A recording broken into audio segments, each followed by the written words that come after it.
the fascinating and ever-changing world of agriculture. Let's hit the road here in Georgia and meet the farmers, producers, makers, and bakers who keep us all fed and keep us coming back for more. Straight ahead at the fork in the road.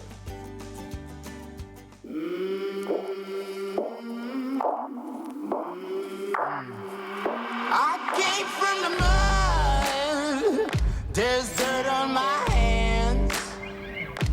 Strong like a tree, there's roots where I stand.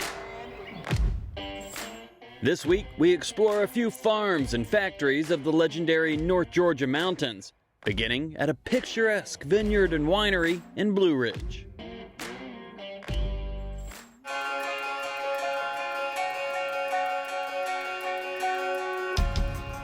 Blue Ridge, Georgia, an amazing little Georgia mountain town with a perfect blend of outdoor activities, art, scenery, history, fine dining, and of course, fine wine. Michelle Swim, who goes by Mick, is the founder of Bearclaw Vineyards and has beautifully taken the reins of this Georgia-grown gem that perfectly personifies the region. Basically, I was looking for a business to start that would be a generational business that would be here forever. Mick took this project as a second career, and she ran with it. She had the financial background to keep the books in order, and being a person who analyzes everything with a fine-tooth comb, the business of growing vines and barreling wine was a challenging yet perfect fit for her skill set. A 200, 300-year-old farm that's generational. But then when I looked into it, as far as financially, there weren't a lot of options if you have a mortgage. So if Grandpa gives you the farm, it's a great, great life. But if Grandpa doesn't give you the farm and you have to buy the farm, it's a little harder. They always say if you want to own a winery, you should start out with millions of dollars first. That was not the case for me. Tasty grapes have been growing throughout Georgia for decades, and those are usually the sweeter muscadine and scuppernong variety. Fantastic in their own right, but along with a select few other North Georgia wineries, Michelle has realized that particular pockets in these southern Appalachian hills indeed can be a great environment for Chardonnay, Cabernet Sauvignon, and other celebrated varieties that have traditionally been linked to the West Coast. We have alluvial plain soil in our vineyard, which is an old riverbed, basically. If we did not have this, I'm sure we would have a lot more problems. Also, we are one of the few vineyards I know of in the southeast U.S. that is densely planted. Normally, when you go to a vineyard, it'll be 10 to 12 feet between plants. And ours are 2 feet apart, so we are definitely packed in there. And it also is a great thing because in order to put almost 5,000 plants here, it would have taken like 9 acres or so, and now we've only planted like 4. So we are spraying only 4 acres, not 9 or 10. So it's financially a lot better for us. It's better for the environment also. Fortunately for me, I have a little history in the HVAC industry. That enabled Bearclaw to have some state-of-the-art chillers and tanks. And we have crack units, they call them. We are using our chill glycol from our tanks in these boxes that are up on the ceiling. And they actually provide free air conditioning to this room for our facility. We're reusing our glycol, so that's a plus. We also cold stabilize all the wines at Bearclaw, meaning we're going to take these down to about 27 degrees and hold them there for about 2 weeks. That gives a wine a nice quality, I believe, and we finish off our reds that way too to cold stabilize those. Bearclaw's back porch overlooks the vineyard and makes for the perfect setting to enjoy this Georgia-grown refreshment. I do love the seasonal tourism that it brings. The agritourism is our main selling point. The tours are usually on Saturday. They are an awesome opportunity. But we basically take you from January through December outside. Then we take you through harvest and we take you back in the winery building and we explain how wine is made. We literally spend a lot of time with people to make sure when they leave here, they fully understand how the grapes were grown, how they were processed, and how we put it in the bottle. And if you look out into the woods, you spot another unique feature of the Bearclaw experience. They're quirky, rustic, and magnificent treehouse. I didn't think DIY Network would pick us when I applied online, but they did. And the treehouse guys came out and built our treehouse, which is now basically a hotel. Agritourism, again, is awesome for us. That brings many people to our vineyard, and that way they can stay in the treehouse overnight. We had no revenue. We were not open to the public. We did not have wine in the bottle. But we had a treehouse sitting over our vineyard, and when that show aired, we immediately had revenue because we rented the treehouse. So that paid for 2 vineyard workers for 2 years prior to us opening. It was a gift. The treehouse is a hidden gem for sure, but it's the wine that keeps me coming back. The Bearclaw Treehouse Chardonnay is just one of many wines I got to experience my first time visiting the winery in 2018, and made such an impression that I had to come back to relive the experience. Okay, this is the sweetest, the Dream Catcher. Yes, the Dream Catcher. With the Georgia Peach. We boast that it pairs well with life. My life just got better. Good. Yes. Bearclaw was hit hard by the pandemic, and in May 2019, freeze did not help the situation with the Chardonnay. But those are the kind of setbacks that drive folks like Mick to adapt and persevere, keeping Bearclaw flowing for those who love the wine from these Georgia-grown vines.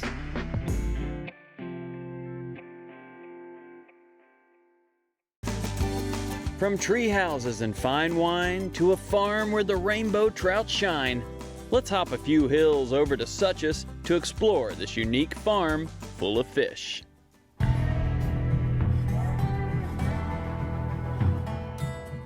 North Georgia's gorgeous mountains, along with pristine rivers and streams, bring visitors from all over the world. The views alone are well worth the trip, but there's a wondrous fish inhabiting those cool streams who doubles as both a sportsman's trophy or a chef's best friend, the rainbow trout.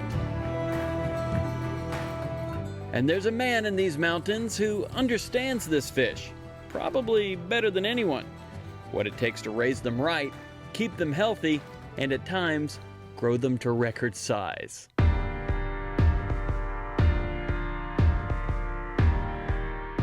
This land has been in my family for generations. I have great grandparents buried here. And we were thrilled to get to come back here and earn a living raising trout. We've been raising trout for 40 years now. Started in 1980. We're blessed to have the quality of water that we have here. We control the watershed, so the water is as pure as it gets. And that is one of the contributing factors to the quality of the trout that we raise here. We have some customers that want trophy-sized trout. I grew up fly fishing for trout, and I never caught anything that even approaches what we're raising here now. But the largest fish that we produced here weighed 26.5 pounds. That's unheard of. The process is a lot more complicated than it seems at first glance. We'll start in the nursery. The process begins with the hatching of the eggs. We have input into the feed that they eat. It's an incredibly pure product because there's no room for pollution anywhere along the line. They are a bit finicky when they first start up, and if you don't get that initial feeding in them, then sometimes they may not survive. So we're very cautious about providing a very small amount of feed for them throughout the day so that they get started. Once they get started, they get very enthusiastic about eating. We have to go through and separate the large fish from a hatch because there's nothing a trout would rather eat than a smaller trout.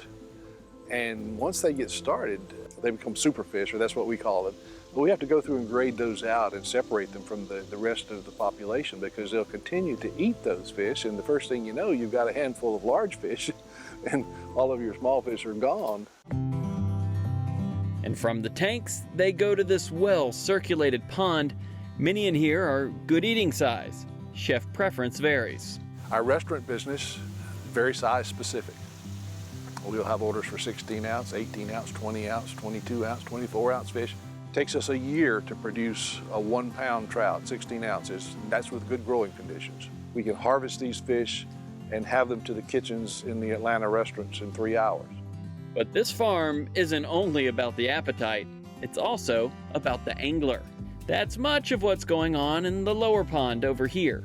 If we can keep the fish the second year, then we can go up to 3 pounds. And of course, we keep some fish up to trophy size for stocking purposes.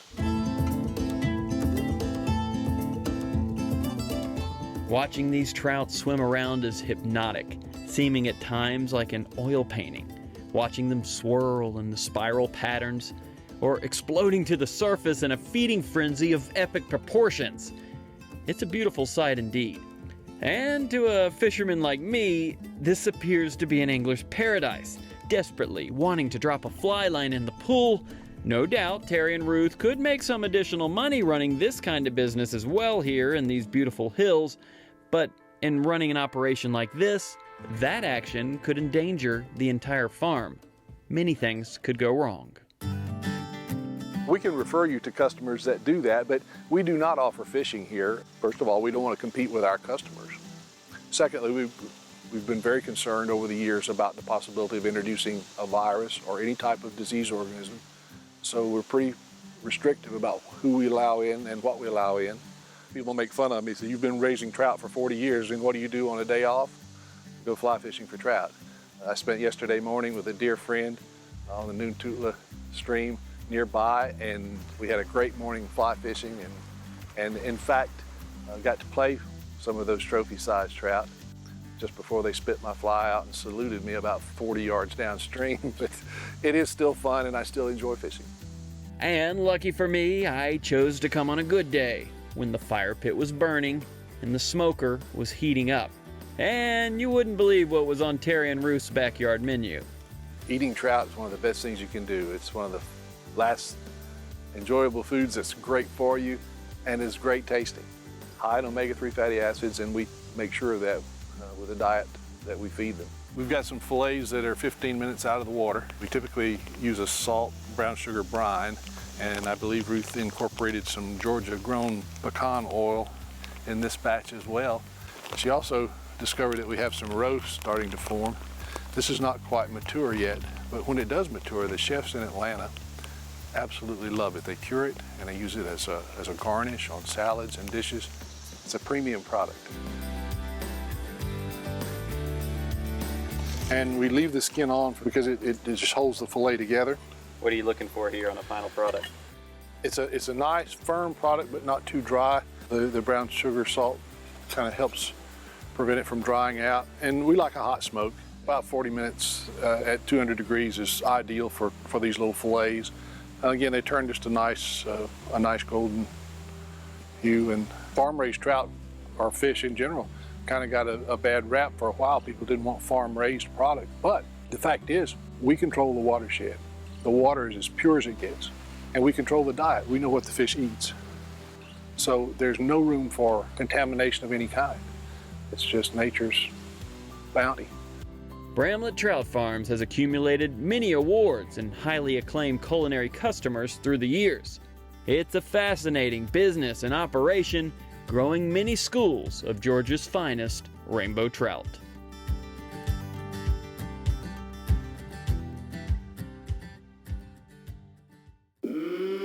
From the farm to the river, let's journey east over the Appalachians to Clarksville, where the trout yet again takes center stage, along with Abby J's award-winning Gourmet.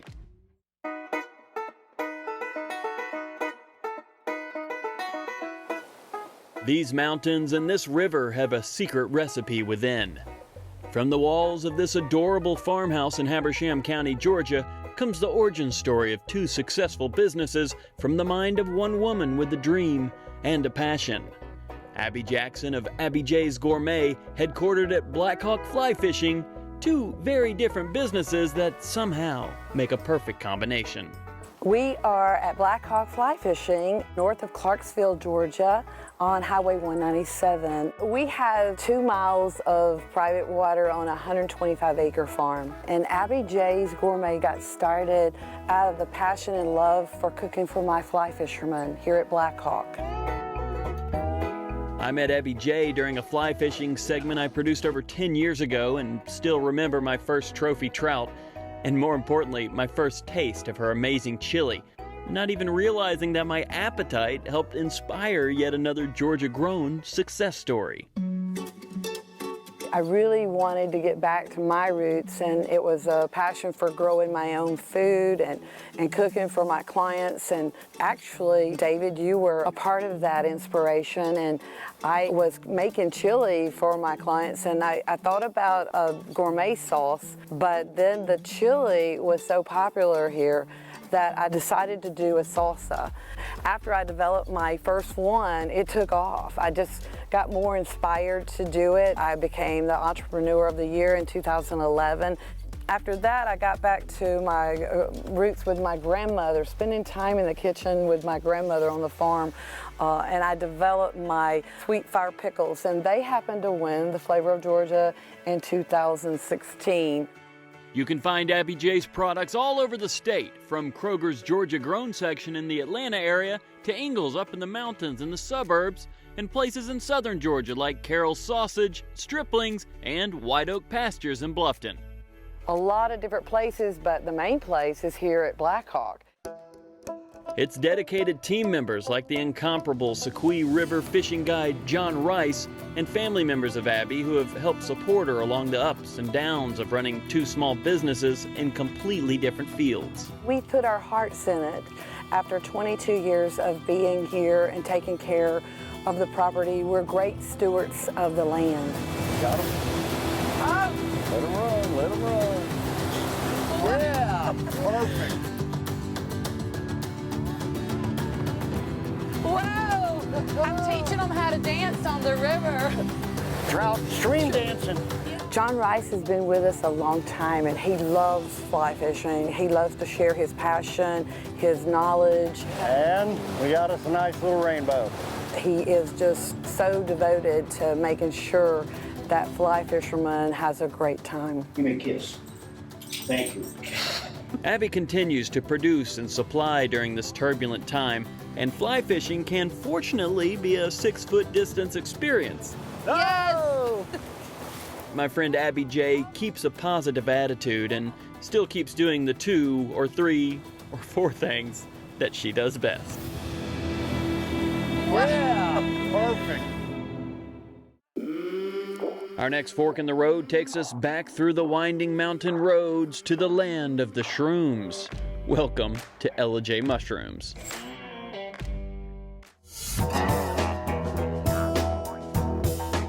This is Howard. He's a fun guy who grows fun guy that you can put in your soup or your chicken pot pie. These Georgia-grown mushrooms are funky, tasty, trendy, and most importantly, nutritious.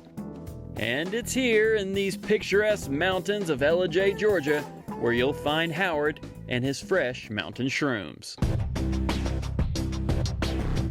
So how'd you get into mushrooms? Everybody knows them. Most people love them.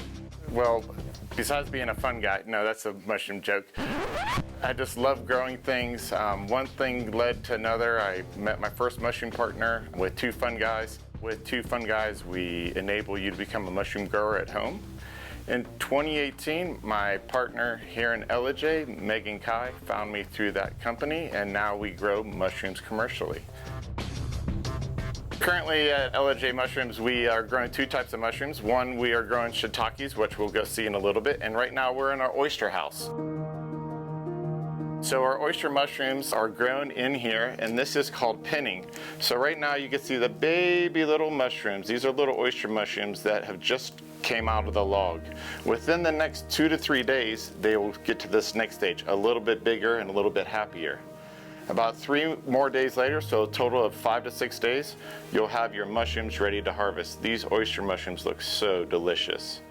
All you would have to do is just twist it off this log, put it into a harvest basket, keep it in our refrigerator. You can order our mushrooms and then take it home and eat it. Have a great, healthy, yummy meal. Look how cool those oysters are. The gills are so pretty, so nice. What are you looking for in a perfect oyster mushroom? Really just to have a good sized oyster head, like the top of the cap, before it starts flipping up, which would be when they drop their spores, which would be like this. So this oyster mushroom is still good. It just won't have as long as a shelf life compared to something that's a little bit tighter. So now we're in our shiitake house. It's a double layer greenhouse. So we have 90% shade on 2 layers, so we can roll the sides up and lower it down to allow air to come through. It's just a big crank that makes it go up and down. Then we can also raise the roof. And we have our water system here to hydrate our logs. We can hold about 10,000 mushroom logs in here. So these mushroom logs are a composite of hardwoods shredded up with the shiitake mycelium and some water. These logs can produce about 3 or 4 rounds of mushrooms before they start turning into compost. This is about 2 days old. A couple days after that, they'll start getting a little thicker and they'll start joining together. The mushroom harvesting is very tedious. What we have to do is we have to go around thinning mushroom logs, which that means is that we're gonna have to start separating some of the pins away from the other mushrooms so that we can grow nice big round ones. So there's many days when we're in here just thinning and pinning mushrooms. These things are actually really yummy, fried up in some batter, mixed with some hoisin sauce, super yummy. Just pop them in your mouth like candy and go. And here's something else of note. All mushrooms are categorized as number 1s or 2s, based on shape and presentation at the time of picking. There's not a taste difference in them. It's just for the industry, they call the perfectly round one a number 1, and one that's a little bit flatter a number 2. So there's a different dollar value based upon that. I eat them all, it's great. After about 5 days of thinning and pinning, the mushroom logs will pop out relatively quickly. So you have tons of shiitakes on your log, all over. Shiitakes are really, really special mushroom. Really high in vitamin D. They lower your blood pressure, lower your cholesterol. They have a lot of amino acids the same as us. Huge in protein, iron, zinc. So technically the other magic mushroom, they're just packed full of nutrients. Mushrooms are fun to watch, fun to poke, great to eat, and will eventually be fun for visitors themselves to pick, poke, and eat as an agritourism addition to this 30-acre farm. So in January 2024, we'll have a U-Pick here at LAJ Mushrooms, where you and your family will be able to come in here and harvest your own mushrooms, take them home and cook. These are not your mom and grandma's old slimy mushrooms. They're a different type of mushrooms that everybody needs to get reacquainted with. They're thick, they're meaty, and it's your next best meal. For us particularly, we have amazing water up here. The mountain water really makes our mushrooms stand out from everybody else. And it really makes a difference in the taste. But kind of like when you hear people say the bagels are better in New York because of the aquifer, or the crepes in Paris, well, the mushrooms taste better in Georgia, North Georgia and LAJ because of our water aquifer. These mini shiitake boxes are a new addition to the LAJ mushroom arsenal. And like many new agribusiness ideas of late, they were dreamt up and activated almost immediately as a nutritious vitamin D and protein food box option during pandemic. We created this box. It's a simple 100% recyclable box, which is one of the first on the market. There's no plastic involved. So we put our packaged shiitakes in here. One of our food hubs, the Common Market Southeast, got the USDA grant for the food box, which is 15,000 food boxes for families in need throughout Georgia, which means 15,000 of these boxes that we are to deliver to the Common Market Southeast so they could put it into people's food boxes so they can have access during these challenging times to fresh food, fresh veggies from local farmers. So as these majestic mushrooms grow from the magical mountain water of LAJ, Georgia, Howard and his team of fun guys and girls will continue growing, expanding, and delivering his healthy Georgia-grown goodies to chefs and consumers all around the South.